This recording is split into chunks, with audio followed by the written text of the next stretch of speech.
Hello everyone, this is Keiko.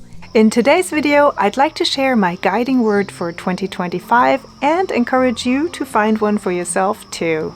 And so that it's not just me talking, I'll show you the process of painting a loose floral pattern around my word for 2025 using only two colors, ultramarine blue and quinacridone magenta.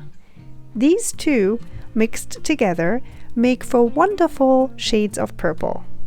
I start with the largest flowers, then fill the spaces in between with smaller flowers and leaves.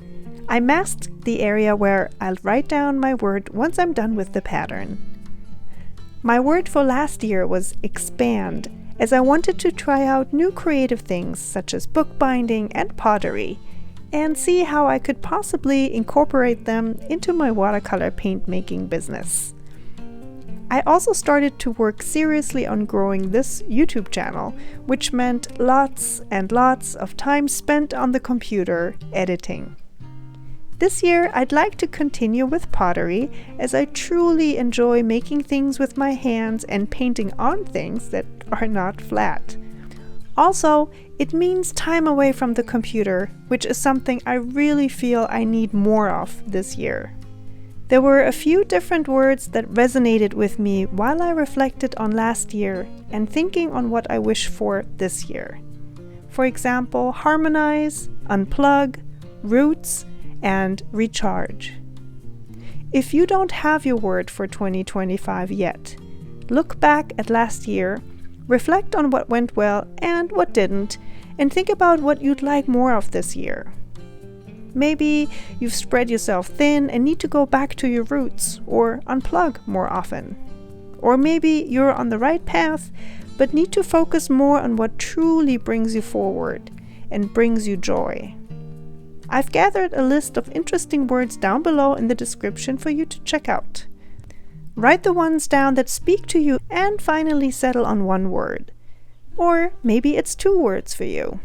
Remember that it's not so much about that single word, but about the sentiment behind it. There's a whole story behind that word. The word is just there to remind you, and so that you don't have to carry a whole notebook of New Year's resolutions with you at all times. Look at your word as a guide to remember when you need to make a decision. It's like a spotlight on your creative path.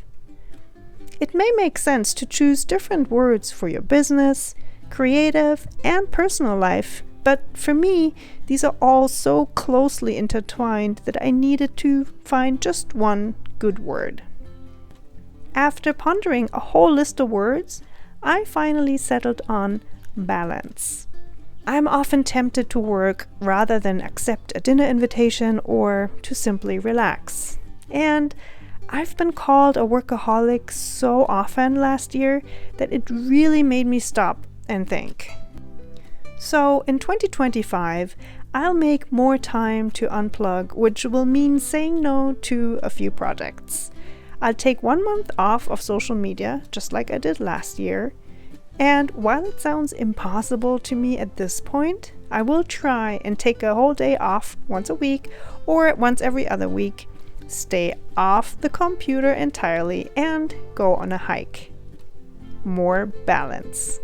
I hope you found this video helpful, and if you like, you can share your guiding word with us down below in the comments. Thank you for watching, and I'll see you in the next video, which will be a live stream on January 17th, where we'll paint birds in watercolor using just two colors, blue and yellow. Happy creating and aloha!